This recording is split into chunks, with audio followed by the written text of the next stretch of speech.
My next video. हमने व्याकरण के भेदों के बारे में पढ़ा था। फर्स्ट हमने पढ़ा था वर्ण विचार, ठीक है। ओके, फर्स्ट हमने क्या पढ़ा था? वर्ण विचार, जिसका मतलब होता है ऑर्थोग्राफी, और इसका शब्द विचार हमारा नेक्स्ट चैप्टर है, जिसका मतलब है मॉर्फोलॉय, ठीक है। तो हमने पिछले चैप्टर में वर्णों के बारे में पढ़ा था और इसमें हम शब्द के बारे में पढ़ेंगे, ठीक है। तो वर्णों के सार्थक समूह को जो है वो शब्द कहते हैं, जैसे क, अ, र, अ, कार, ठीक है। तो ये जो वर्ड बना रहे हैं, वर्ण जब मिलते हैं आपस में और जो नया वर्ड बनता है उसे हम शब्द कहते हैं, ठीक है। शब्द जब वाक्य में प्रयोग किए जाते हैं तो वो स्वतंत्र नहीं रहते। जब वाक्यों में हम शब्द का प्रयोग करते हैं तो वो फ्री नहीं रहते और इन्हें हम पद कहते हैं। जैसे जब किसी शब्द का प्रयोग वाक्य में किया जाता है वो पद कहलाता है। शब्दों का वर्गीकरण पढ़ेंगे हम। शब्दों का वर्गीकरण 4 आधारों पर किया गया है। सबसे पहले स्रोत या उत्पत्ति के आधार पर, रचना के आधार पर, अर्थ के आधार पर और विकार के आधार पर, ठीक है। स्रोत या उत्पत्ति के आधार पर संस्कृत भाषा को हिंदी भाषा की जननी माना जाता है। स्वाभाविक है कि हिंदी भाषा में कुछ संस्कृत से आए हैं, ठीक है। संस्कृत भाषा को हिंदी की जननी माना जाता है, मतलब माता माना जाता है। और हमें पता है कि भाषा में कुछ शब्द हिंदी के संस्कृत से भी आए हैं, ठीक है। तो कुछ संस्कृत शब्दों के ही परिवर्तित रूप हैं, कुछ संस्कृत शब्दों के ही प्रवर्तित रूप हैं, मतलब किसी शब्दों को वो चेंज किया गया है, ठीक है। तो उनमें 2 पार्ट में डिवाइड किया गया है इनको, ठीक है। तो सबसे पहले है तत्सम और तद्भव। सबसे पहले तत्सम में होता है कि जो हमारे संस्कृत से वर्ड आए हैं उनको हम एज इट इज़ ही यूज़ कर रहे हैं, और तद्भव में उनको चेंज में, मतलब जो संस्कृत से आए हैं जब उनको हम वैसे ही यूज़ करते हैं तो उसे हम बोलते हैं तत्सम, और जब हम उसे चेंज करके करते हैं तो उसके हम बोलते हैं तद्भव। ओके, तो तत्सम की एग्जांपल देखिए, जल, चंद्र, वृक्ष, कमल, दुग्ध आदि, ये सारे तत्सम हैं जो कि संस्कृत से आए हैं।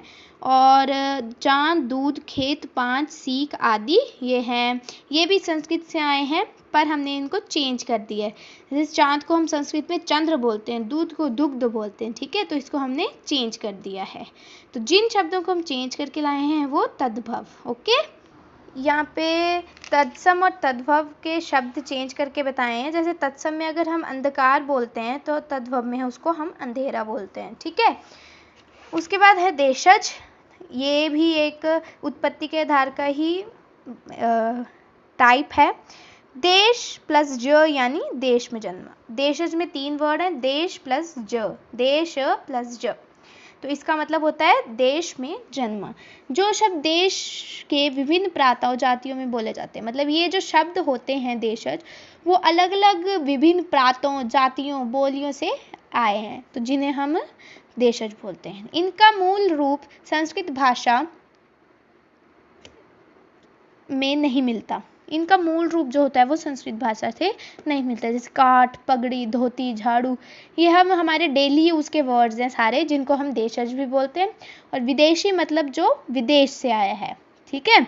तो जो शब्द विदेश भाषाओं से आए हैं उन्हें विदेशी कहते हैं। जैसे कहाँ से? अंग्रेजी से, अरबी, फारसी, पुर्तगाली, रूसी, यहाँ से जो भी आए हैं उन्हें हम विदेशी बोलते हैं।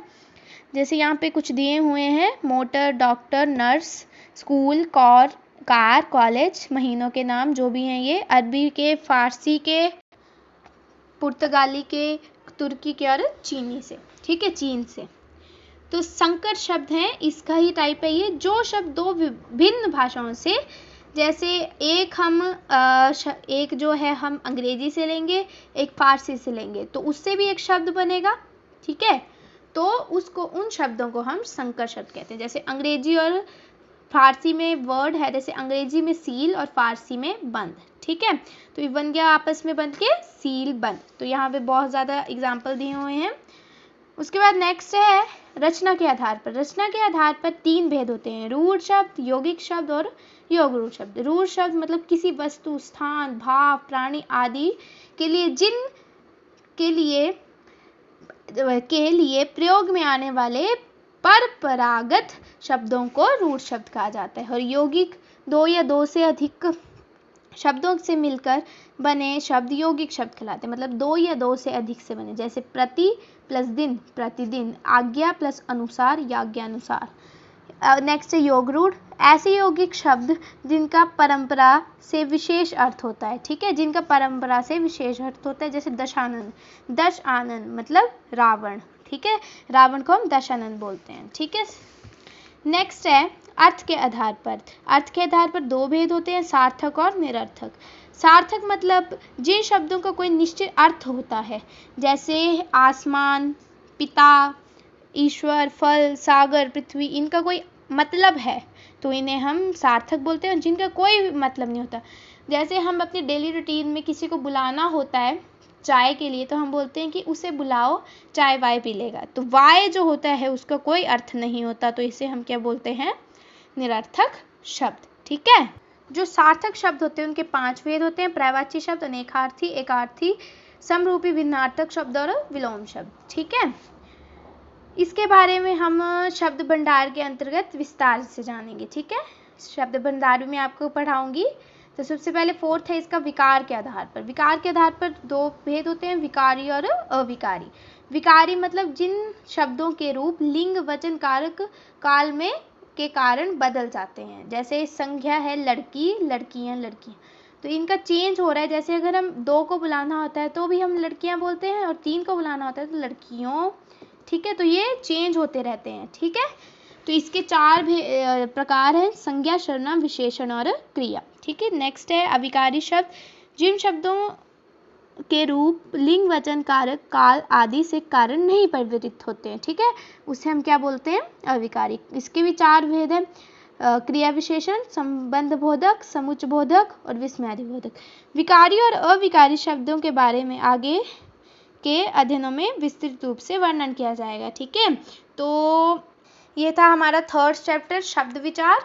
ठीक है, तो आप मेरी अगली वीडियो के लिए वेट कीजिए, और लाइक, सब्सक्राइब और शेयर करना ना भूलें, और बेल आइकन को भी दबा दें।